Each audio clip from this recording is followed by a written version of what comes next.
우리에게 주시는 하나님의 말씀은 누가복음 11장입니다. 누가복음 11장 5절부터 13절까지 보겠습니다. 신약성경 112페이지입니다. 제가 먼저 한 절 봉독합니다. 또 이르시되 너희 중에 누가 벗이 있는데 밤중에 그에게 가서 말하기를 벗이여 떡 세 덩이를 내게 구워달라.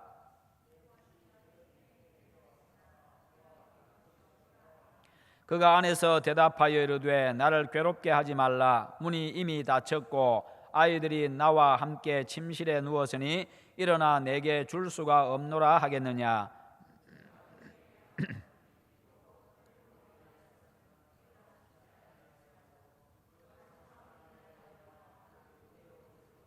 내가 또 너희에게 이르노니 구하라 그러면 너희에게 주실 것이요 찾으라 그러면 찾아낼 것이요 문을 두드리라 그러면 너희에게 열릴 것이니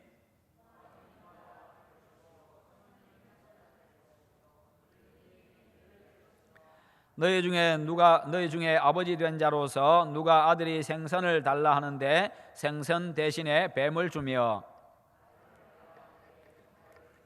함께 봅니다. 너희가 악할지라도 좋은 것을 자식에게 줄 알거든 하물며 너희 하늘 아버지께서 구하는 자에게 성령을 주시지 않겠느냐 하시니라. 아멘. 오늘 말씀의 제목 같이 한번 읽어봅니다. 기도의 복을 누립시다. 아멘. 더운 여름이 지나고 이제 선선한 바람이 부는 가을입니다. 그래서 기도하기에도 참 좋은 계절입니다. 이 가을에 여러분들 기도의 힘쓰므로 기도의 사람으로 다시 회복될 수 있기를 축원합니다. 결실의 계절에 기도의 열매를 많이 맺으시기를 바랍니다.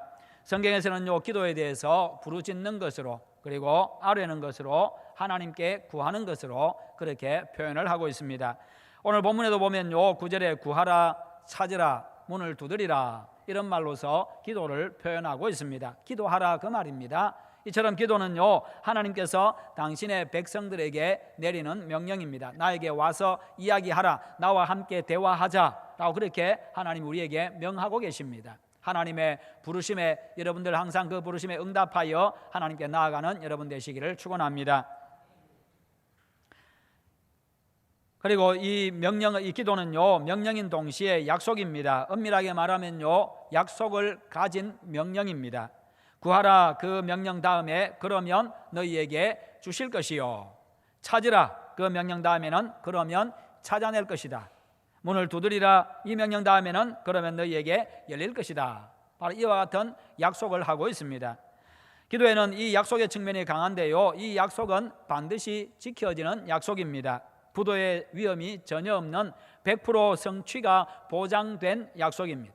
왜냐하면 하나님은 당신께서 말씀하신 것은 약속하신 것은 반드시 지키시는 분이기 때문입니다.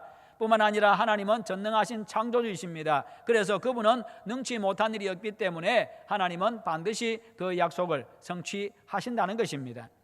사람은 능력이 모자라서 해주고 싶은데 못해줄 수도 있습니다만 하나님은 그렇지 않다는 것입니다. 10절에 그것이 다시 강조가 되고 있는데요 구하는 이마다 받을 것이요 찾는 이는 찾아낼 것이요 두드리는 이에게는 열릴 것이니라. 그만큼 성취가 확실하다는 겁니다. 분명하게 내가 들어주겠다는 것을 이야기해 주고 있는 겁니다. 그래서 기도라고 하는 것은요 우리에게 무거운 짐도 아니고 귀찮은 의무도 아닙니다. 그것은 복입니다. 우리에게 주어진 큰 복이고 기쁨이고요 인생의 무거운 짐과 문제로부터 우리를 자유롭게 만들어주는 자유케 하는 능력입니다. 우리의 성도가 누리는 특권입니다. 하나님의 자녀들에게만 허락해 주신 특별한 복이고 특권인 겁니다. 그래서 쉬지 말고 기도하라고 하는 것은요 기도하는 사람에게 약속된 복과 특권을 매일매일 누리면서 살라고 하시는 주님의 명령인 것입니다. 매일매일 매순간 내가 너와 함께 해주고 매일 매순간 내가 너를 도와주고 너를 인도해 주겠다는 바로 주님의 약속이지요. 그래서 쉬지 말고 기도하라고 하는 것은요 끊임없이 내가 은혜를 베풀겠다 때를 따라도 은혜로 너와 함께 해주겠다는 주님의 약속입니다. 하나님은 세상의 모든 소리를 다 들을 수 있는 능력이 있습니다. 모든 사람들이 동시에 각자의 말을 해도요 주님은 동시에 그 각자의 말들을 다 들을 수 있는 분이고 우리의 말들뿐만 아니라 세상에 일어나는 모든 소리들 나는 모든 소리들을 다 동시에 다 구별해서 다 들으실 수 있는 분이십니다. 그런 능력을 가지신 분이십니다. 그러나 여러분, 기도에 대해서만은 하나님의 자녀들의, 당신의 자녀들의 소리만 들으신다는 것입니다. 그 누구의 소리도 듣지 않습니다. 하나님의 자녀들의 기도만 들으시는 분이십니다. 세상에 그 많은 소리들이 있지만은, 그 수많은 소리들이 있지만 당신의 자녀들의 목소리만은 분명하게 들으시고 분명하게 구별하시고 분명하게 거기에 응답하시는 분이십니다. 당신의 자녀들의 부르짖음에만 귀를 열어놓고 계신다는 것입니다. 그런데 많은 성도들이 사실은 이 특권을 누리지를 못하고 있습니다. 특권을 특권으로 생각하지 않기 때문입니다. 그래서 기도를 통해서 주어지는 이 무한한 복들을 많은 사람들이 누리지를 못합니다. 그 기도의 세계 속에 있는 그 엄청난 복들을요, 일부분만 누리고 우리가 살아가고 있다는 것입니다. 그것이 오늘 우리의 문제입니다. 기도를 통해서 기도의 능력을 맛보고 기도의 참맛과 재미를 날마다 느끼면서 살아가시기를 바랍니다. 기도를 통해서 여러분 풍성하고 복 있는 인생 살아가시기를 축원합니다. 예수님은요, 기도의 복과 특권을 알지 못하고 그것을 사용하지 않는 우리들에게 왜 기도해야 되는지를 오늘 이렇게 쉽게 설명하고 계십니다. 왜 기도해야 되는가? 그 첫 번째는 하나님께서는 우리의 간청함을 인해서 들어주실 것이기 때문입니다. 5절부터 8절에 보면요, 한 사람이 친구가 있었습니다. 그런데 어느 날 한 친구가 자기 집을 찾아왔습니다. 그것도 밤중에 찾아왔습니다. 그런데 그 친구를 대접해야 되는데 그 친구가 굶고 왔습니다. 저녁을 먹지를 못했습니다. 배가 고픈 상황입니다. 대접을 해야 되겠는데 집에 음식이 다 떨어졌습니다.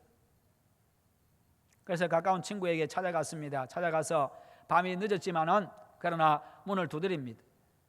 참 죄송하지만 문을 두드립니다. 문을 두드리면서 친구야, 나에게 손님이 찾아왔는데, 친구가 찾아왔는데 음식을 대접해야 되겠는데 음식이 하나도 없다. 떡 3덩이만 빌려달라. 그렇게 요청합니다. 그랬더니 이 친구가 그냥 집 안에서 대답을 합니다. 아, 친구야, 지금 밤이 이렇게 늦었는데, 이렇게 늦었고 아이들도 나와 함께 지금 침상에 누워가지고 함께 지금 잠들어 있는데 지금 이렇게 세게 문을 두드리고 소리를 지르면 어떻게 하냐? 내가 지금 너에게 못 주겠다, 떡을 못 주겠다라고 이야기합니다. 그런데 이 친구 하는 걸 보니까요, 계속 두드립니다. 계속 요청합니다. 그만큼 간절했던 것 같습니다. 반드시 꼭 대접해야 되는 그런 손님이었던 것 같습니다. 그러자 이 친구가 이제 이렇게 계속해서 내가 떡을 안 주면은 밤새도록 이 친구가 문을 두드릴 것 같으니까, 그러면 밤새도록 우리 가족들 모두 잠을 못 자겠다. 비록 귀찮지만 내가 떡을 내줘야 되겠다 하고 떡을 내주었다는 것입니다. 그런데 5절에 보면요, 밤중에라고 이야기하고 있는데 이 친구한테 가서 부탁하는 것 외에는 다른 방법으로는 양식을 구할 방법과 모든 가능성이 다 사라진 상황입니다. 이 친구한테만 가서 이 친구에게만 음식을 빌릴 수 있는 그런 상황입니다. 그리고 모두 다 누워 자는 시간입니다. 그러나 염치를 무릅쓰고 찾아가서 문을 두드립니다. 소리를 지릅니다. 문을 두드리는 소리에 놀란 친구가 내다보자 사정을 이야기해 줍니다. 그런데 이 친구는 좀 이기적이고 까다로운 친구입니다. 7절에 보니까 그가 안에서 대답하여 이르되 나를 괴롭게 하지 말라. 문이 이미 닫혔고 아이들이 나와 함께 침실에 누웠으니 일어나 내게 줄 수가 없노라. 여기서 줄 수가 없노라 하겠느냐 이 말, 줄 수가 없노라 하겠느냐 이 말은 줄 수가 없노라 할지도 모른다. 내가 줄 수가 없다라고 그렇게 거절할 수도 있다라는 것입니다. 그런데 이 친구는 지금 안에서 대답하고 있습니다. 문도 열지 않았습니다. 침실에서 그냥 창문 너머로 살짝 내다보면서 그냥 그렇게 대답하고 있습니다. 그리고는 하는 말이 나를 괴롭게 하지 말라. 나를 괴롭게 하지 말라. 나를 귀찮게 하지 말라. 성가시게 하지 말라. 아이들이 나와 함께 침실에 누웠다. 아이들 잠들었다. 그러면서 떡을 못 주는 이유를 대고 있습니다. 일어나서 부스럭거리면 아이들이 잠을 깬다는 겁니다. 나의 안타까운 사정은 친구가 알겠지만은 그러나 귀찮아서 떡을 못 빌려주겠다고 할 수도 있다는 것입니다. 이 이야기 후에 예수님은 결론적으로 8절에서 이런 말씀을 하십니다. 내가 너희에게 말하노니 비록 벗됨으로 인하여서는 일어나서 주지 아니할지라도 그 간청함을 인하여 일어나 그 요구대로 주리라. 이 친구 생각에 저 친구 하는 짓 보니까 귀찮다고 떡 안 주면은 온 식구들 밤새도록 잠도 못 자고 잠설치게 생겼다. 그냥 떡 주고 말자. 귀찮지만 일어나서 내가 그냥 떡을 주고 말지. 그러면서 일어나가지고 떡을 빌려준다는 겁니다. 서로 벗이 된다고 하는 것은 참 좋은 겁니다. 서로 친구가 된다는 건 참 좋은 거죠. 친구가 뭡니까? 서로 마음이 통합니다. 마음이 통하고 뜻이 통하고 비슷하고요. 같이 있으면 즐겁고 행복하고, 그러니까 친구가 된 겁니다. 그래서 친구라고 하는 것은 참 좋은 거지요. 그러나 그것도 좋을 때 서로 좋지요. 자꾸 성가시게 굴면요, 자꾸 성가시게 굴고 그러면요 화를 냅니다. 싫어합니다. 또 안 빌려줄 수도 있습니다. 또 그게 심하다 보면요 아예 그냥 친구 관계를 끊어버릴 수도 있습니다. 그러나 그 간청함을 인하여 그 요구대로 주리라. 그 간청함을 인하여 그 요구대로 주리라. 간청한다 이 말의 원래 뜻은요 부끄러워할 줄 모른다, 부끄러워하지 않는다, 그런 의미입니다. 그러니까요 부끄러워하지 아니하고, 비록 지금 시간이 가서 떡 빌릴 수 있는 그런 시간이 아니지만, 참으로 엄청난 신뢰를 하는 시간이지만, 그러나 그럼에도 불구하고 염치불구하고 체면불구하고 그냥 가서 계속해서 문을 두드리고 조르면 준다는 겁니다. 아버지 되신 하나님, 나를 사랑하셔서 아들까지 내어주신 그 하나님, 그 하나님 앞에 나가는데 우리가 부끄러울 것이 뭐가 있고요, 체면이 어디가 있고, 그 다음에 주저할 것이 뭐가 있겠습니까? 모든 좋은 것, 가장 귀한 것을 우리에게 내어주신 분이신데, 바로 그런 분이니까 그냥 와서, 사람은 그렇게 친구라 할지라도 거절할 수 있지만, 그러나 나를 위해서 모든 좋은 것을 다 주시는 그 하나님은 절대로 거절하지 않는다는 것을 이야기해 주고 있습니다. 그러니까 너희들이 기도하라, 나에게 와서 이야기하라, 그렇게 요청하고 있는 겁니다. 그렇게 명령하고 계신 겁니다. 너희가 이 복을 누려라, 이 은혜를 누려라, 그것도 매일 매순간 누려라. 데살로니가전서 5장 17절에서는 쉬지 말고 기도하라, 그렇게 말씀하셨죠. 여러분, 무슨 문제든지 부끄러워하거나 체면 차리지 마시고 아버지 되신 하나님 앞에 당당하게 가지고 나가서 해결받는 여러분 되시기를 축원합니다. 하나님은 그런 우리를 기뻐하십니다. 그런 우리들을요 반가이 맞이하십니다. 그런 우리에게 응답하십니다. 그렇다면 여러분, 이 이야기가 주는 교훈이 무엇입니까? 성경에서 예수님은요 지금 우리의 기도 생활에 관해서 말씀하고 계십니다.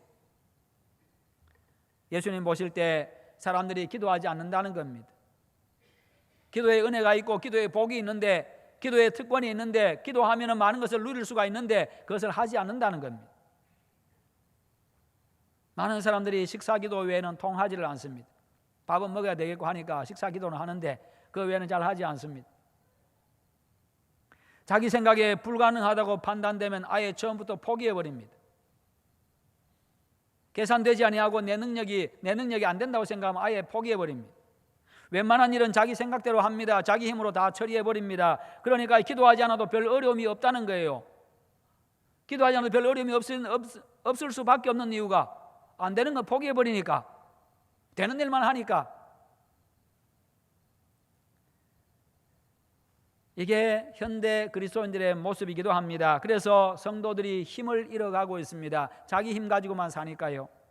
그런데 많은 사람들은요 자기 힘으로 살아가면서 늘 넘어집니다.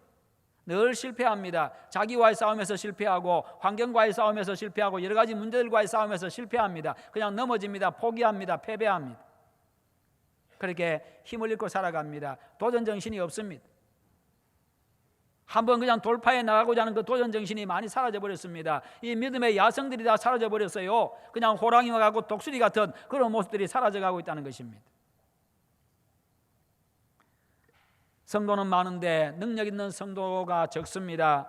개인도 교회도 기도하지 아니함으로 힘을 많이 잃어가고 있습니다. 웬만하면 돈으로 해결하려고 합니다. 자기 힘으로 그냥 해결하려고 합니다. 그냥 주변 사람들 힘 빌어가지고 그냥 해결해버리려고 합니다. 그러니 일상생활 속에 하나님이 필요가 없게 된 겁니다. 내 일상생활 속에 하나님이 필요가 없게 된 거예요. 그러다 보니까 하나님은 비상시에만 필요한 분이라고 생각을 합니다. 무의식 중에. 그래서 급한 일이 일어나야, 자기 힘으로 어찌할 수 없는 그런 일이 일어나야, 정말 답답한 일이 일어나야 그제서야 도와달라고 하나님께 SOS를 칩니다. 금식기도, 새벽기도, 철야기도, 40일 작전기도, 이런 것들을 통해 가지고 하나님 앞에 긴급 전화를 합니다. 발등에 불이 떨어져야 하나님과 대화를 시도한다는 것입니다. 그러다 보니 일상생활 속에서 하나님의 능력을 체험하지 못합니다. 소소한 일들 속에 임하는, 소소한 일들 속에 간섭하시는, 소소한 일들을 일일이 다 간섭하시고 도우시는 그 하나님의 손길, 그 자비로우신 손길, 그 섬세한 손길들을 우리가 느끼지 못하고 살아갑니다. 그렇잖아요. 생활 속에 하나님이 별로 필요가 없으니까, 그러니까 내 힘으로 다 되니까 그렇습니다. 그런데 실제로 한번 돌아보십시오. 내 모든 삶에, 내 육체뿐만 아니라 내 모든 삶의 영역에 하나님의 손길이 항상 작동하고 있습니다. 하나님의 섬세한 손길이 늘 거기에 다 일일이 다 작동하고 있습니다. 여러분, 눈에 먼지만 하나 들어가도요, 눈이 따갑잖아요. 눈 제대로 못 뜨잖아요. 그러면요, 그 속에 그냥 눈물이 나가지고 먼지 씻어주고, 좀 굵은 거 들어가면은 눈물이 좀 많이 나고, 안 되면은 친구 불러다가 눈 까디집어 가지고 흙 불어 가지고 또 끄집어내고. 그런데 눈 까디집어 가지고 불어내서 그 먼지 털어준 그 친구한테는 고맙습니다 하지만 일상생활 속에 늘 이게요, 그냥 차량 이 와이퍼처럼, 유리창 닦는 와이퍼처럼 날마다 깜빡거리면서 눈물로 적셔주고 먼지 닦아내주고, 그 다음에 눈동자 마르지 않도록 하기 위해서 눈물을 촉촉하게 적셔주는 바로 그 하나님의 손길은, 그것은 감사할 줄 모른다는 겁니다. 평상시에 내가 음식을 먹고 삼키지만 그냥 예사로 생각합니다. 당연한 거로 생각합니다. 그러다가 한 번씩 중환자실에 가서 병문안 갔다가 목구멍에 호수 꼽아가지고 거기서 음식 밀어넣는 그 모습 보면서 씹고 넘기는 게 얼마나 중요한지 그제서야 깨닫고요, 하나님 앞에 감사하게 되는 겁니다. 그 모든 순간들, 모든 영역에 하나님의 그 간섭하심이 있다는 겁니다. 내 힘으로 할 수 있는 일이고, 내 지혜로 할 수 있는 일이고, 다 할 수 있고, 또 주변 사람들 또 동원해가지고 할 수 있는 일이고, 내 돈으로 해결할 수 있는 일이지만, 그럼에도 불구하고 여러분 하나님 앞에 기도하고 하나님의 인도와 지도를 받는 여러분 되시기를 바랍니다. 내 힘으로 하면 내 힘으로 할 수 있는 만큼 할 수 있습니다. 돈으로 하면요, 돈으로 할 수 있는 만큼 할 수 있습니다만, 하나님이 역사하시면요, 그 범위는 제한이 없습니다. 한계가 없습니다. 일상의 소소한 일들, 그 모든 일들 속에서 하나님의 그 손길을 날마다 느끼고 그 도움의 은혜들을 체험하며 늘 감사하는 여러분 되시기를 축원합니다. 그렇게 우리는 매일 매 순간 모든 것을 위해서 기도하며 살아가야 합니다. 기도하지 아니하면 우리의 신앙 자체가 무기력해집니다. 흐릿해집니다. 그러므로 내가 해결할 수 없는 어려운 일뿐만 아니라 내 힘으로 할 수 있는 일까지도 하나님 앞에 나가서 구하는 것이 필요한 겁니다. 그래야 하나님이 내 일상생활 속에 늘 함께 하시는구나, 그것을 느낄 수 있지요. 그래야만 매일 생활 속에서요, 찬송이 입술에서 흘러나오게 됩니다. 가끔 한 번씩은 또 등산 가고 하시면서 야야야 내 나이가 어때서, 그런 노래도 부르지만, 그러나 여러분 생활 속에서 흥얼흥얼 나오는 노래는요, 내가 하나님의 은혜 생각하면서 그러면서 부르는 이 찬송이 흘러나오고요. 그러다 가끔 한 번씩 또 유행가 부르기도 하고 분위기 맞춰가지고, 그렇게 우리가 살아가는 거예요. 여러분의 일상을 하나님께 맡기고 기도로 인도받고 도움받으시기를 바랍니다. 밤중에라고 하는 것은요, 내 힘으로 어떻게 해볼 도리가 없는 암담한 상황을 이야기해주고 있습니다. 마찬가지로 때로는요, 우리 인생에도 밤이 찾아옵니다. 앞뒤 좌우 아래 위 아무것도 보이지 않은 캄캄한 밤이 내 인생에도 찾아옵니다. 누구의 인생에든지 다 밤은 찾아옵니다. 하나님 외에는 모든 소망이 끊어진 그런 상황에 처할 때도 있습니다. 그럴 때는요, 우리는 그냥 체면불구하고 모든 부끄러움 무릅쓰고 그냥 하나님께 나가는 것입니다. 일상생활 속에서 하나님 앞에 나가기 시작하면요, 늘 그런 상황들 속에 자연스럽게 하나님 앞에 나가게 되고요, 금방 해결되지 않아도 끝까지 포기하지 아니하고 간청해야 합니다. 그러면 결국 하나님이 응답해 주십니다. 응답하시되 내가 생각한 것 이상으로 하나님 편에서 볼 때 가장 좋은 것으로 응답해 주시는 것입니다. 그것이 하나님의 요구고 하나님을 믿는 성도들의 자세고 삶입니다. 성도 여러분, 신앙의 부흥 그리고 삶의 능력, 교회의 힘은 바로 기도에서 나옵니다. 기도하는 한 사람이 기도하는 한 사람이 기도하지 않는 한 민족보다 강하다는 그런 말이 있습니다. 왜요? 내 기도를 또 내 기도에 하나님이 역사하시니까, 전능하신 하나님이 역사하시니까요. 기도의 사람이 되셔서 정말 세상을 이기는 그런 능력의 사람이 되시기를 축원합니다. 늘 기도하심으로 여러분 개인과 가정의 어려운 문제가 해결되기를 바랍니다. 기도로 형통한 길을 안내받으시고, 기도로 일상의 필요를 공급받으십시오. 기도로 여러분의 인생에 묶인 것이 다 풀려지고, 기도로 여러분의 인생에 닫힌 문이 활짝 열려지고, 기도로 여러분의 인생에 막힌 담들이 완전히 다 허물어지기를 축원합니다. 그러면 진정한 자유와 기쁨과 평강을 누리며 살아갈 수 있습니다. 이것이 바로 기도하는 사람이 누리는 은혜요 복이고 풍성함입니다. 두 번째는 하나님은 우리의 아버지가 되시기 때문에 구해야 합니다. 하나님이 누구시라고요? 내 아버지 되십니다. 하나님이 내 아버지이기 때문에 구해야 합니다. 자식이 왜 아버지 앞에 가서 아버지 좀 돈 좀 주세요, 아버지 뭐 좀 사주세요, 아버지 이거 좀 해결해 주세요, 왜 그렇게 합니까? 내 아버지니까 그렇게 합니다. 때로는 야 이놈아 네가 내한테 맡겨놨냐, 그렇게 육신의 부모는 그렇게 말하지만, 그러나 자식은 뭐라고 합니까? 아버지잖아요, 엄마잖아요.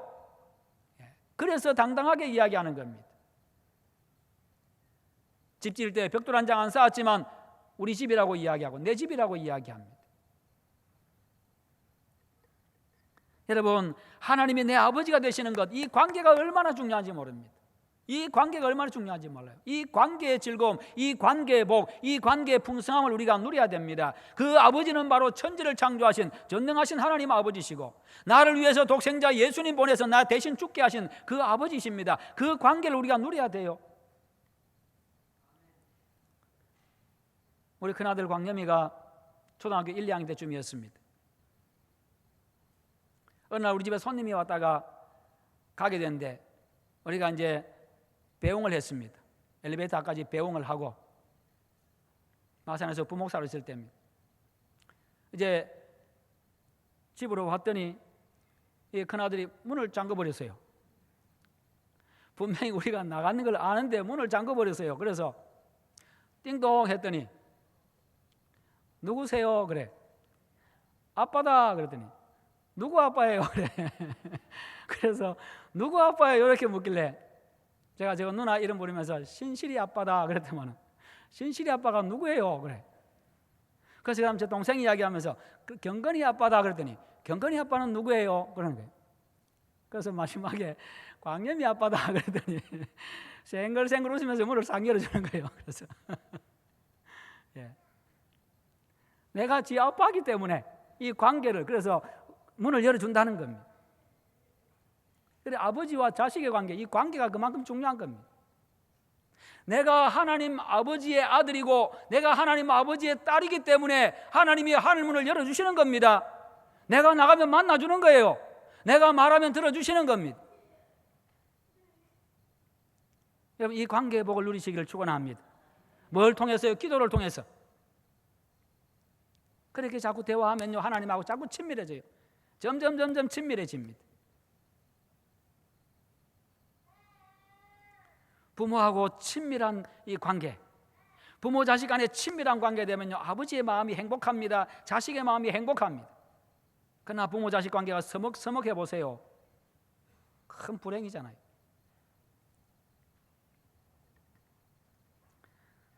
여러분, 하나님이 누구의 아버지인지, 내가 누구의 자식인지, 하나님이 내 아버지가 될 때 의미가 있는 겁니다. 하나님이 내 아버지가 될 때 의미가 있는 거예요. 그런데 그 하나님이 내 아버지입니다. 하나님이 내 아버지가 될 때에 내 말을 들으시고 나를 도와주십니다.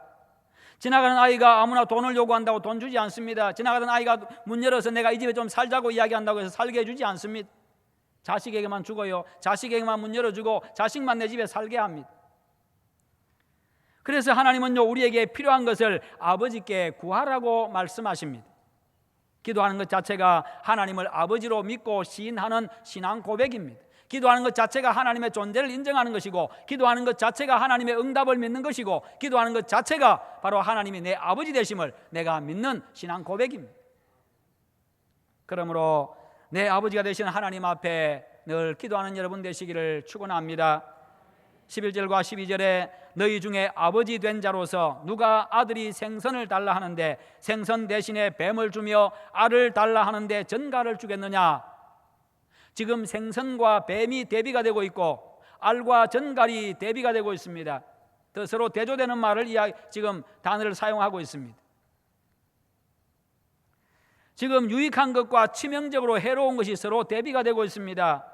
아들이 자기에게 필요한 것, 자기에게 유익한 것을 달라고 요청했습니다. 그런데 아버지가 아들을 해롭게 만들고 아들의 목숨도 위협할 수 있는, 해할 수 있는 그런 해로운 것을 주겠느냐? 그런 아버지는 없다는 것입니다. 아들이 알을 달라고 하는데, 달걀을 달라고 하는데 전갈을 줘가지고 아들이 죽을지도 모르는 그런 위험한 전갈을 주는 그런 아버지가 있겠느냐? 그런 아버지가 없다는 거예요. 그런 아버지가 있다고 한다면 이 자리에 있어서는 안 되고요. 정신병원 가 있어야 됩니다. 그건 아버지가 아닙니다. 진정한 아버지라고 한다면 알을 달라고 하면 그 자식에게 유익한 거 준다는 겁니다. 13절에서 심지어 악한 아버지라도, 즉 죄인인 아버지라 할지라도, 죄를 가진 우리 육신의 아버지라 할지라도 자식한테 좋은 것을 주려고 하는데 하물며 하나님 아버지께서 좋은 거 주지 않겠느냐?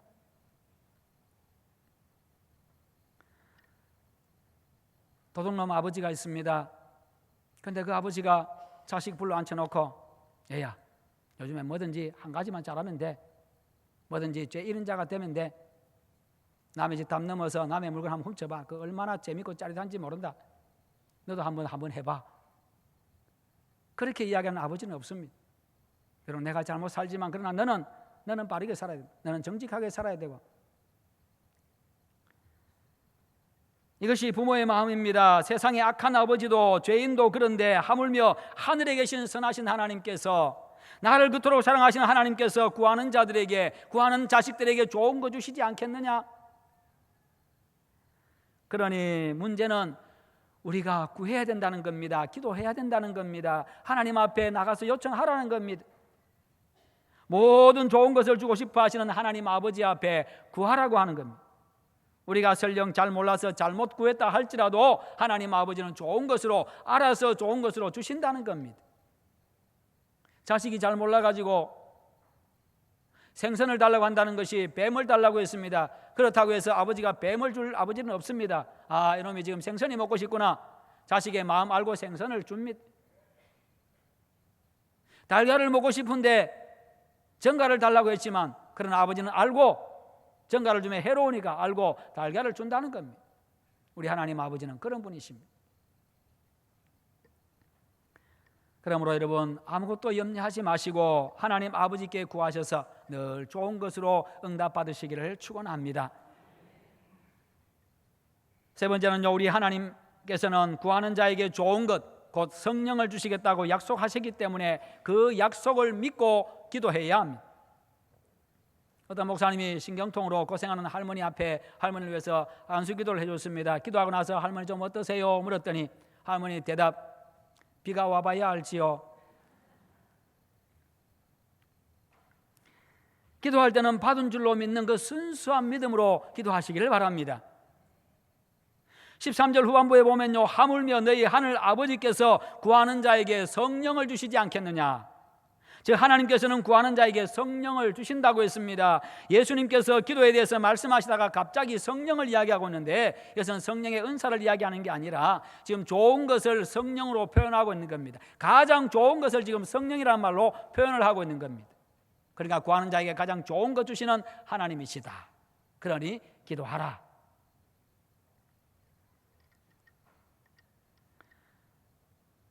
여러분, 우리에게 이 성령의 모든 좋은 은혜, 위로부터 오는 모든 신령한 은혜들이 필요합니다. 우리가 신앙생활 하는 데 있어가지고 중요한 것은 성령의 은혜입니다. 이 은혜가 없으면요, 아무리 교회 생활 열심히 하고 봉사해도요, 진정한 기쁨도 만족도 즐거움도 없습니다. 하다 보면 금방 지치게 되고요, 금방 피곤하게 되고요, 짜증나게 되고 부담스럽게 되어집니다. 위로부터 오는 신령한 은혜, 기도를 통해서 성령의 충만함도 받을 수 있고, 성령께서 주시는 힘과 지혜를 가지고 감당할 때에 끝까지 기쁨으로, 감사함으로 감당해 나갈 수 있습니다. 그러므로 여러분, 가슴이 답답하고 터질 것 같고 그런 문제가 있다 할지라도 구하는 자에게 좋은 것으로 주시는 하나님 앞에 기도하시기를 바랍니다. 약속에 신실하신 하나님께서 약속대로 놀랍게 해결해 주실 것입니다. 여러분들의 가슴 속에 꺼져버린 기도의 불을 다시 한번 불태우십시오. 다시 한번 더 기도의 불을 한번 붙여보십시다. 그래서 기도의 응답을 체험하십시오. 뜨거운 가슴을 다시 한번 더 회복하시기를 바랍니다. 그래서 우리 자신과 가정에 성령의 은혜가 넘치게 하고 하나님께서 모든 좋은 것으로 채워주시는 그런 가정, 그런 여러분의 인생이 되시기를 축원합니다. 그런 또한 우리 교회가 되어서 정말 살아있는 그런 능력 있는 교회로 이 시대에 쓰임받게 되기를 바랍니다. 여러분, 우리 주님은 구하는 이에게 주심과 찾는 이에게 찾음과 그리고 두드리는 이에게 열림을 약속하셨습니다. 이 약속을 믿고 끝까지 기도하십시다. 주님은 반드시 약속대로 여러분 자신과 가정과 교회의 좋은 것으로 채워주실 것입니다. 기도의 사람은 모든 좋은 것을 받아 누리는 그런 복 있고 능력 있는 그런 성도들이 되어집니다. 그러므로 여러분 모두 다 기도의 사람이 됨으로 말미암아서 이와 같은 은혜와 복을 누리는 그런 여러분들 되시고 우리 교회가 되기를 주님의 이름으로 축원합니다.